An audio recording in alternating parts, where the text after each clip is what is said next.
احتفل لاعب النصر كريستيانو رونالدو بعيد ميلاد صديقته جورجينا رودريغيز 29 في السعودية بأجواء مميزة، ووثق فيديو متداول لحظة وصول كريستيانو رونالدو إلى مطعم لافاش الشهير في الرياض، وبدأ بتصوير المكان والديكورات المبهرة التي تم التحضير لها سابقا. كما وثق فيديو آخر لحظة وصول جورجينا ورونالدو برفقة أطفالهما وهي تدخل إلى المطعم مرتدية فستانا أبيضا ضيقا يكشف مفاتنها بوضوح. وشارك حساب المطعم فيديو يظهر جورجينا مع أطفالها مرفقا بتعليق: يشرفنا أن تكونوا معنا الليلة. ولاحظ الناشطون زيادة على وزن جورجينا، فجاء في التعليقات: لها كرش مين شافه. بينما استنكر معظم الناشطين الاهتمام المتزايد بجورجينا ورونالدو منذ وصولهما إلى السعودية، فكتب ناشط: والله أنها عايشة في خير أكثر مما كانت عليه في أوروبا، حتى في أي مناسبة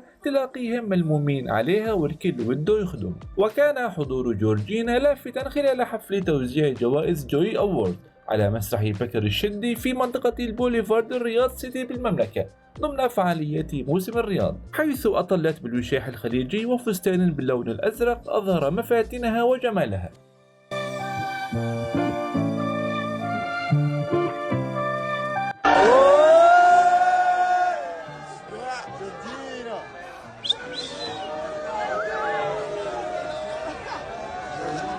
كريستيانو وينه؟